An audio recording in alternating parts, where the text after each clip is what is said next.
दूसरी दुनिया का रास्ता। पार्ट 2। दहलीज के पार की परछाइयां, अंधेरा इतना गहरा था कि आरव को अपनी ही सांसें भी सुनाई दे रही थी। उस सड़े हुए हाथ ने जैसे ही उसकी कलाई पकड़ने की कोशिश की, अचानक पूरा जंगल कंपा उठा और वह हाथ वापस उस दहलीज के भीतर खींचा चला गया, एक तेज भयानक चीख के साथ। आरव हाफते हुए पीछे गिर पड़ा। दहलीज की नीली रोशनी धीरे धीरे फीकी हो रही थी, पर उसके भीतर एक अंधेरी सुरंग जैसी आकृति पल पल उभर रही थी, जैसे कोई अदृश्य दरवाजा खुलने ही वाला हो। चीख का पीछा एकदम पीछे घने पेड़ों के बीच किसी के दौड़ने की आवाज आई। खर खर खर। कोई इंसान इतनी तेज नहीं दौड़ सकता। आरव ने कांपते हाथों से टॉर्च उठाई और रोशनी फेंकी। कुछ नहीं। फिर अचानक एक परछाई रोशनी की पहुंच से ठीक बाहर पेड़ से पेड़ तक उछलती हुई दिखाई दी। आरव का खून जमने लगा। कौन है वहां?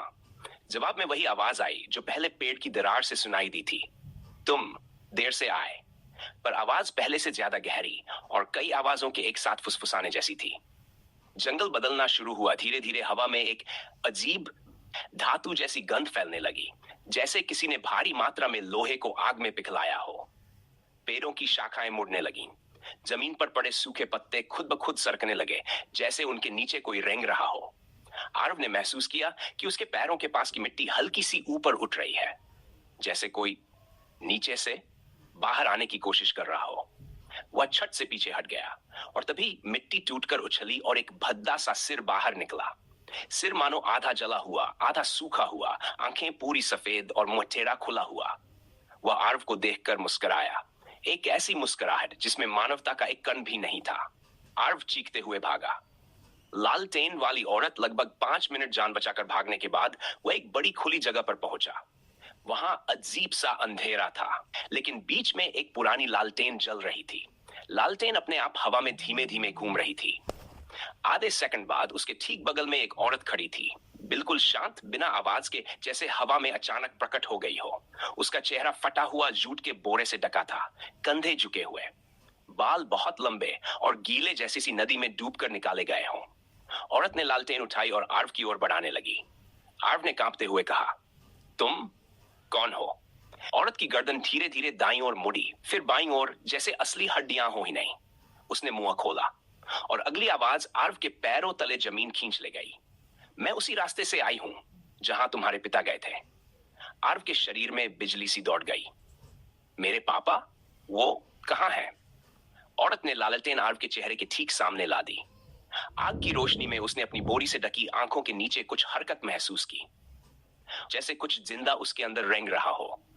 उसने धीमे से फुसफुसाया, वे दूसरी दुनिया में हैं, तुम भी जल्द उनके पास पहुंच जाओगे। इतना कहते ही उसकी लालटेन की लौ काली हो गई। काली आग और औरत जमीन पर पिघलने लगी, ठोस नहीं, तरल की तरह, जैसे उसके शरीर का हर हिस्सा काले धुएं में बदलकर जमीन में समा रहा था। आरव डर के मारे पीछे गिर पड़ा। औरत पूरी गायब, सिर्फ लालटेन बची, जो खुद ब खुद हवा में उठी और अंधेरे की ओर उड़ गई। वीडियो में एक और चेतावनी। आरव कांपते हुए वापस कैमरा ऑन करता है, लेकिन कैमरा अपने आप रिकॉर्ड नहीं कर रहा था, बल्कि किसी और रिकॉर्डिंग को अपने आप प्ले कर रहा था।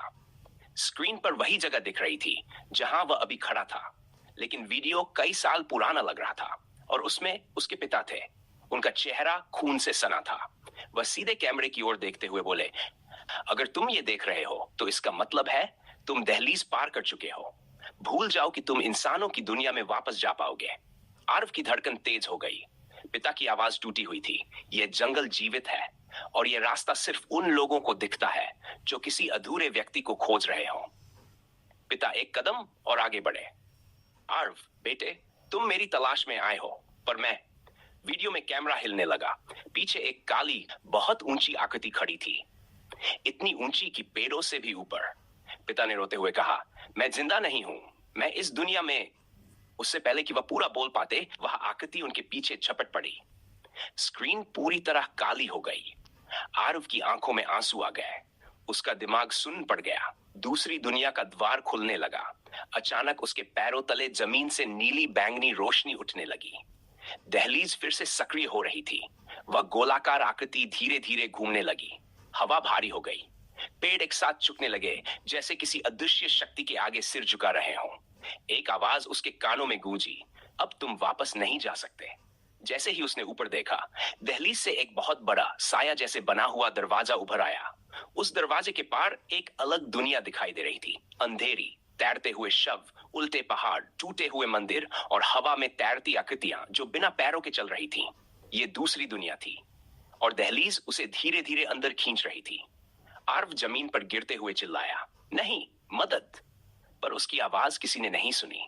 उसके पैर पहले खिंचे, फिर कमर, फिर पूरा शरीर दहलीज के बेहद करीब, और तभी पार्ट 2 का अंत। दहलीज अचानक रुक गई, जंगल पूरी तरह शांत हो गया और किसी ने उसके कान में फुसफुसाया, भागना बंद करो, कहानी अभी शुरू हुई है। अगले ही पल आरव ने पीछे मुड़कर देखा। पीछे, ठीक उसके पीछे, उसके पिता खड़े थे, लेकिन वो वैसे नहीं थे जैसे वह उन्हें याद करता था।